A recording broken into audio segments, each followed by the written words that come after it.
defter ağalır bir yare guni mudettir aldı tüfe dodokları ballarca koynumda bitilmiş nad bilen dolma kaşın kalın dişin eydürden garca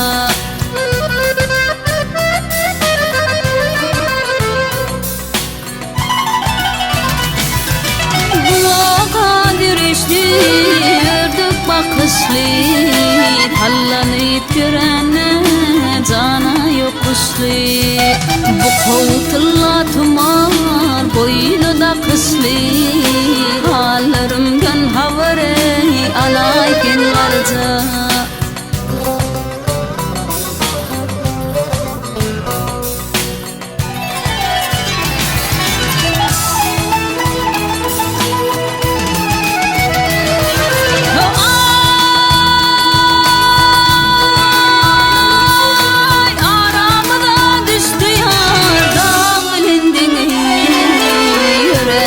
Tip olmayar da sol yarimi tavır takatım yok görmesem günni bir zaman yanına barayın garca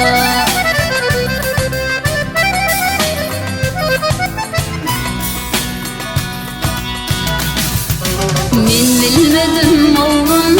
noktan neterden gelip ödüm emel ettin içerden Oysap yanımdan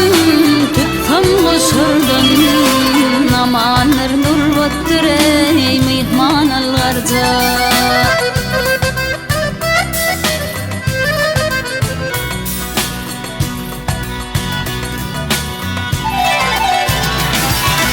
Oysap yanımdan tuttam koşurdun